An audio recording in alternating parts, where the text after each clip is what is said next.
Hello বন্ধুরা, দেখুন Amazon pay ব্যালেন্সে আপনারা বারকোড কিভাবে দেখতে পারবেন। সেটা প্রথমে যেতে হবে অ্যামাজন পে ব্যালেন্সে, গিয়ে নিচের দিকে স্ক্রল ডাউন করবেন, দেখবেন অ্যাপ্রুভ পেমেন্ট। এখানে দেখাচ্ছে 4টা option: scan pay, send money, approve payment, get payment.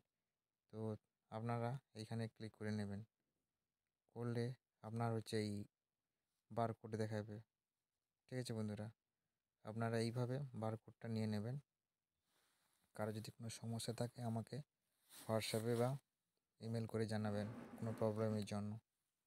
ঠিক আছে বন্ধুরা, আর যদি কাউকে টাকা পাঠাতে চান তাহলে এখানে দিয়ে দেবেন। কাউকে যদি টাকা পাঠাতে চান এটা দেখবেন ইউপিআইয়ের মাধ্যমে পাঠাতে পারবেন, ব্যাংকের মাধ্যমে পাঠাতে পারবেন, সেলফ ট্রান্সফারের মাধ্যমে পাঠাতে পারবেন।